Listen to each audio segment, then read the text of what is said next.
आदि में वचन था और वचन परमेश्वर के साथ था और वचन परमेश्वर था। यही आदि में परमेश्वर के साथ था।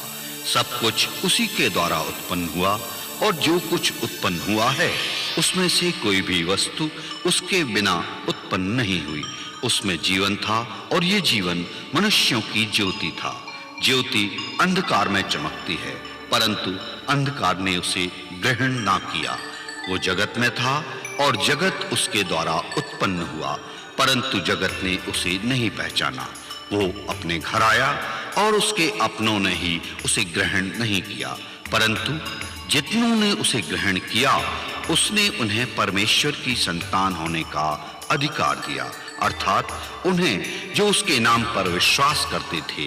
वे ना तो रक्त से, ना शरीर की इच्छा से और ना मनुष्य की इच्छा से उत्पन्न हुए हैं, परंतु परमेश्वर से उत्पन्न हुए हैं।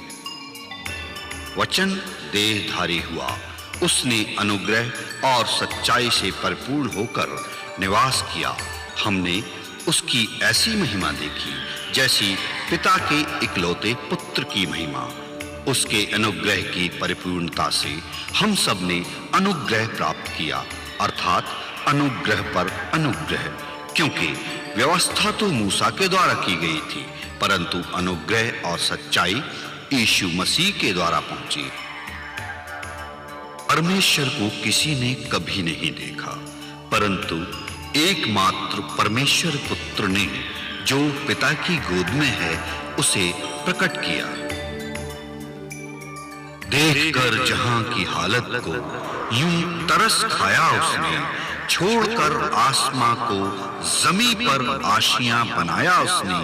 मुंह फेर कर क्यों चला फिर भी ऐ नादान इंसान, तेरी ही खातिर अपने आप को सूली पर चढ़ाया उसने। कुर्बान हो गया वो पापी जहां के खातिर, सूली पे चढ़ गया वो जग के गुनाह के खातिर, जग के गुनाह के खातिर। बख्शी हमें आजादी, कुर्बानी मेरे मसीह की। सुनी जहान हाय क्या हालत की है मसीह की, कैसे बयां करूं मैं मुसीबत मेरे मसीह की, कैसे बयां करूं मैं मुसीबत मेरे मसीह की। सुनी जहान हाय क्या हालत की है मसीह की, कैसे बयां करूं मैं मुसीबत मेरे मसीह की, मुसीबत मेरे मसीह की, मुसीबत मेरे मसीह की। किंतु महाराज, आपकी प्रतिष्ठा पर आज हम कुछ सुनना नहीं चाहते, हम कुछ सुनना नहीं चाहते।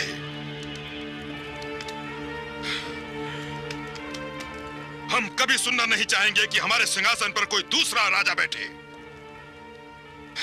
हम सारी सीमाएं पार कर जाएंगे, यहां तक कि बच्चों को भी मरवा डालना पड़े।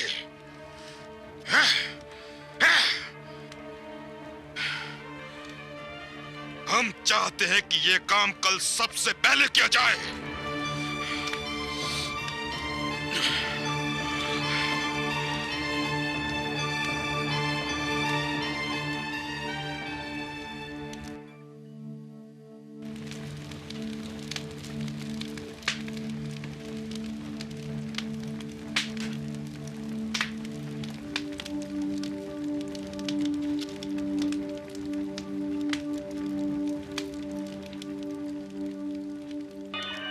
हे बालक, सावधानी पूर्वक मेरी चेतावनी सुन और जैसा मैं कहता हूं वैसा ही कर।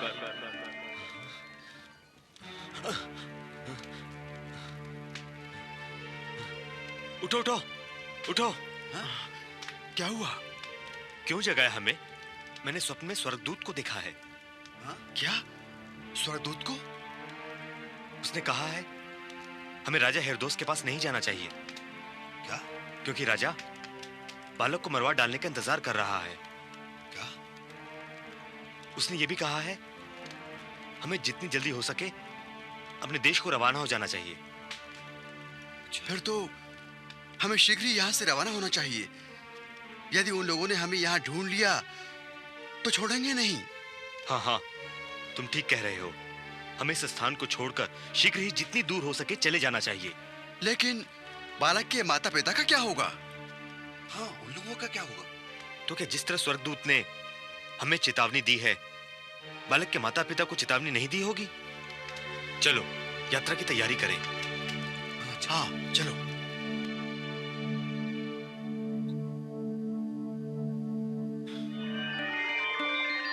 ऐ यूसुफ, उठ, इस बालक को और उसकी माता को लेकर मिस्र देश को भाग जा, और जब तक मैं तुझसे ना कहूं तब तक वहीं रहना, क्योंकि हेरोदेस इस बालक को ढूंढने पर है कि उसे मरवा डाले।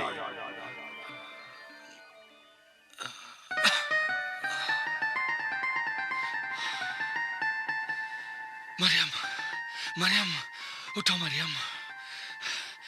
क्या बात है? क्या बात है? आप इतने घबराए हुए क्यों हैं? यीशु। यीशु? यीशु सो रहा है। यीशु की जान खतरे में है। क्या? हाँ मरियम, स्वप्न में स्वर्गदूत ने मुझे चेतावनी दी है कि हेरोदेस इसे मार डालने की ताक में है। क्या? हमें यहाँ से तुरंत ही चलना होगा। लेकिन कहाँ? स्वर्गदूत ने हमें मिस्र जाने को कहा है। अब जल्दी तैयारी करें, तुरंत ही निकलना है। हाँ। हमारे कदम जो थक गए, प्रभु तू ही सहारा है।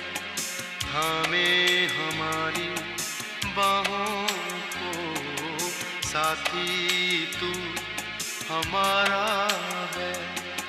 हंसते गाते अपनी मंजिल हम पा ही लेंगे। राही तू चलते जाना, जीवन है सफर सुहाना।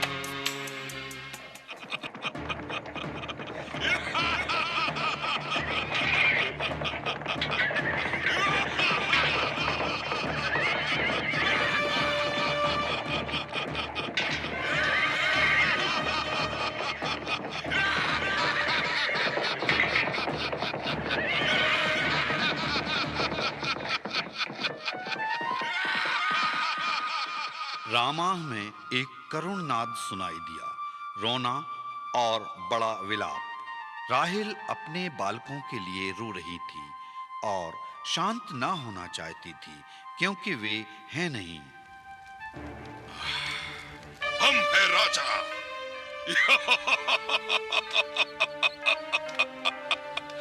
यहूदियों के राजा सिर्फ हम हैं।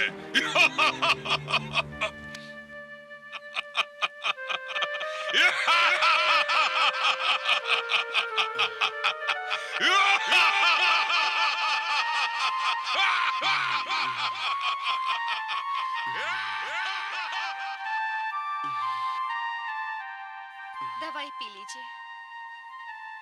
जो होना था सो हो गया। आप अपनी तबीयत का ध्यान रखिए। मेरी तो यही प्रार्थना है प्रभु से कि जब तक इस अन्याय का फल हेरोदेस को नहीं मिल जाता, मेरी हृदय की गति यूं ही चलती रहे।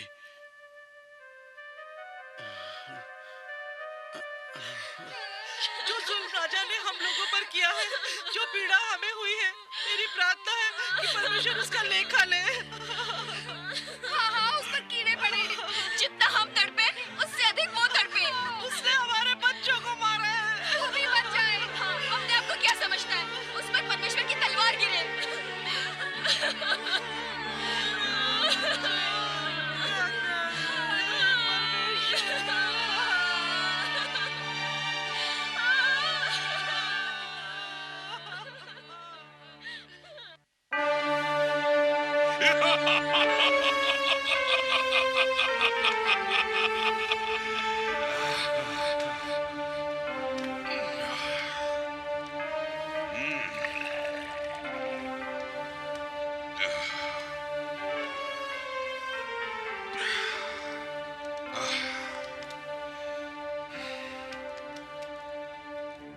लोगों को अब याद रहेगा कि राजा सिर्फ हम हैं, सिर्फ हम हैं।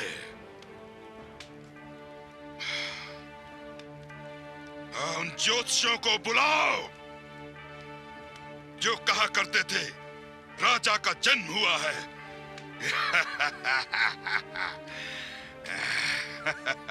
हम पूछना चाहते हैं, अब कहां है उनका राजा?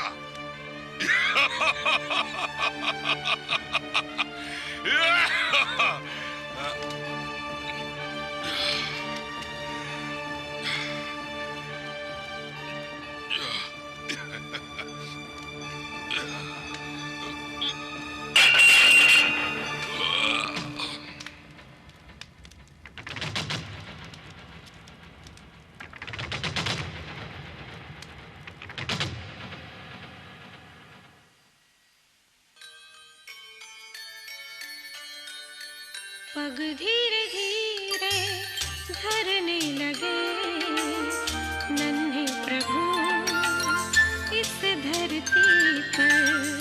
पग धीरे धीरे धरने लगे नन्हे प्रभु इस धरती पर। महिमा के राजा बढ़ने लगे इस धरती पर, इस धरती पर। पग धीरे धीरे।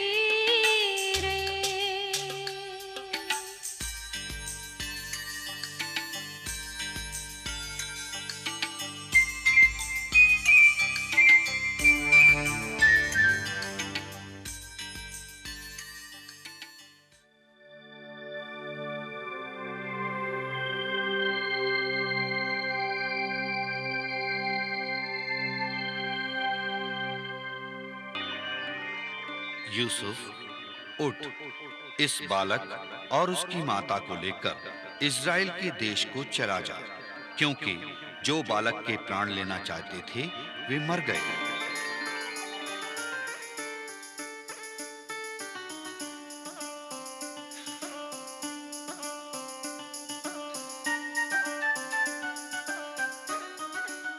मरियम, मरियम, उठो। खुशखबरी। क्या बात है? क्या बात है? मरियम, भोर नहीं हुई और आपने मुझे जगा दिया? भोर में तो यात्रा आरंभ करनी है। यात्रा? हाँ,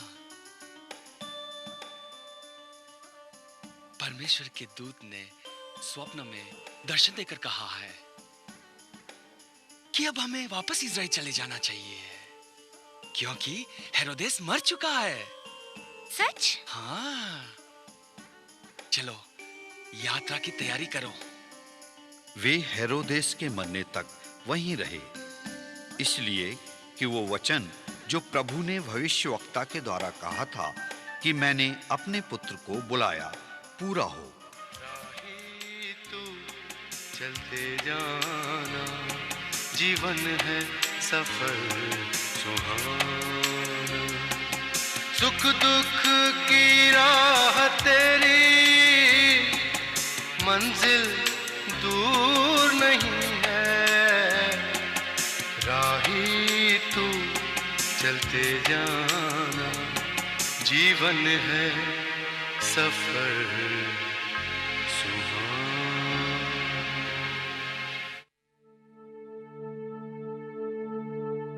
क्या सोच रहे हो?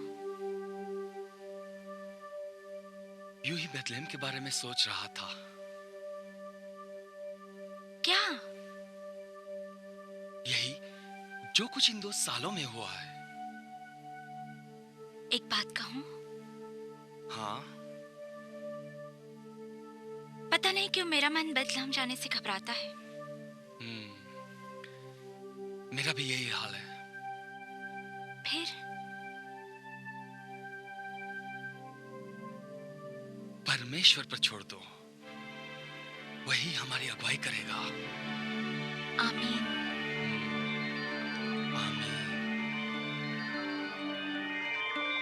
यूसुफ बालक और उसकी माता को लेकर गलील प्रदेश के नासरत नगर को चला जा, परमेश्वर की यही इच्छा है। और ऐसा इसलिए हुआ ताकि परमेश्वर का वो वचन पूरा हो सके जो भविष्यवक्ता के द्वारा कहा गया था कि वो नासरी कहलाएगा, अर्थात यीशु नासरी।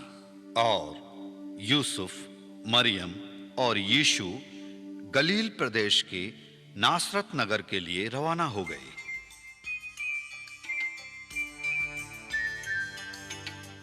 दिन दिन ज्ञान में बढ़ता चला वो, बुद्धि अनोखी पाया, महिमा से फिर हो भरपूर वो, महिमा में कहलाया। मरियम का था बेटा दुलारा, ममता का था सहारा, ऐसे प्यारे पुत्र ने आकर सबके मन को लुभाया। पग धीरे धीरे धरने लगे नन्हे प्रभु इस धरती पर, पग धीरे धीरे। यीशु के माता पिता प्रतिवर्ष फसह के पर्व में यरूशलेम को जाया करते थे। जब यीशु 12 वर्ष का हुआ तब वे पर्व की रीति के अनुसार यरूशलेम को गए।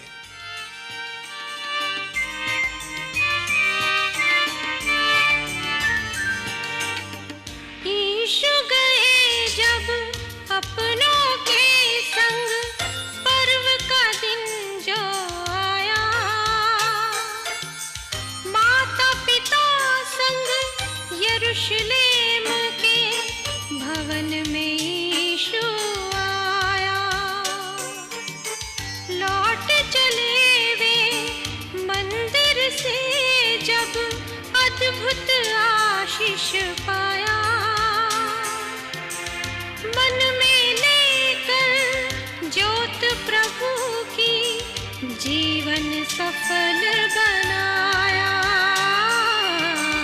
पग धीरे धीरे धरने लगे नन्हे प्रभु इस धरती पर, पग धीरे धीरे।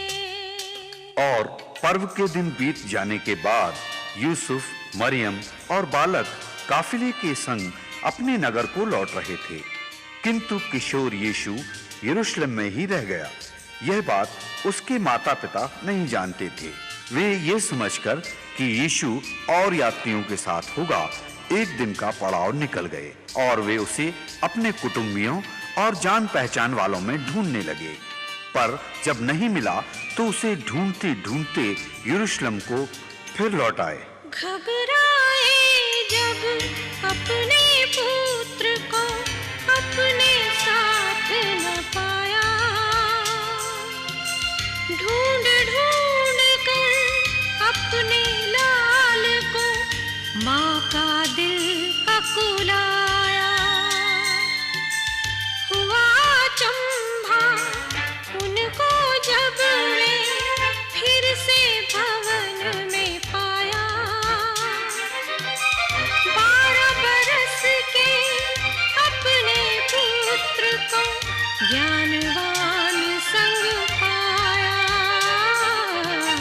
पग धीरे धीरे धरने लगे नन्हे प्रभु इस धरती पर, पग धीरे धीरे धरने लगे नन्हे प्रभु इस धरती पर।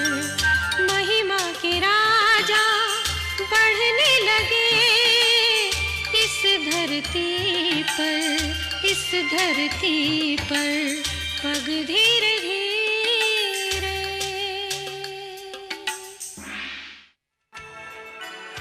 हे पुत्र, तूने हमसे ऐसा व्यवहार क्यों किया? देख, तेरे पिता और मैं कब से तुझे ढूंढ रहे हैं। तुम मुझे क्यों ढूंढते थे? हाँ माता, बताओ, तुम मुझे क्यों ढूंढते थे? क्या तुम जानते नहीं थे कि मुझे अपने पिता के भवन में अवश्य रहना है? तब वो उनके साथ गया और नाजरत में आया और उनके वश में रहा, और उसकी माता ने यह सब बातें अपने मन में रखी। और यीशु बुद्धि और डीलडौल में परमेश्वर और मनुष्यों के अनुग्रह में बढ़ता गया। इसी समय यूहन्ना भी निर्जन प्रदेश में परमेश्वर के अनुग्रह में बढ़ता गया। वो गवाही देने आया था कि ज्योति की गवाही दे, ताकि सब उसके द्वारा विश्वास लाएं। वो आप तो वो ज्योति ना था, परंतु उस ज्योति की गवाही देने आया था, सच्ची ज्योति जो हर एक मनुष्य को प्रकाशित करती है, जगत में आने वाली है, अर्थात यीशु मसीह। तिबिरियस कैसर के राज्य के 15वें वर्ष में, जब पुन्तियुस पिलातुस यहूदिया का हाकिम था और गलील में हेरोदेस नाम चौथाई का, इतूरिया और तखोनितिस में उसका भाई फिलिपुस और अबिलेने में लिसानियास चौथाई के राजा थे, और जब हन्ना और कैफे महायाजक थे, उस समय परमेश्वर का वचन जंगल में जकरिया के पुत्र यूहन्ना के पास पहुंचा। यूहन्ना यरदन के आसपास के सारे देश में जाकर पापों की क्षमा के लिए मन फिराव के बपतिस्मा का प्रचार करो, जैसे यशाया भविष्यवक्ता के कहे हुए वचनों की पुस्तक में लिखा है।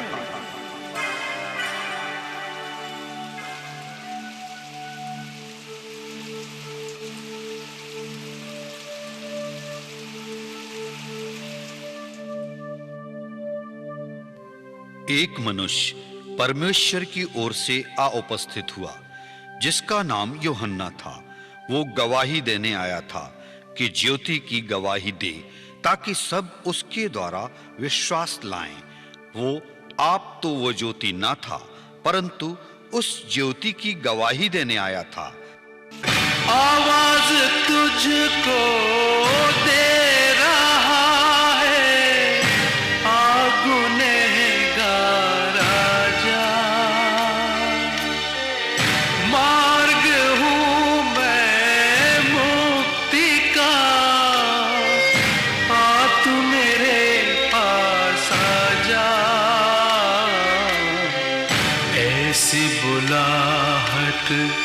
है तेरे लिए मेरे प्रभु की आस, कलवरी से बह रही है खून की जो धार। ये है मेरे लिए मेरे मसीहा का प्यार, कलवरी से बह रही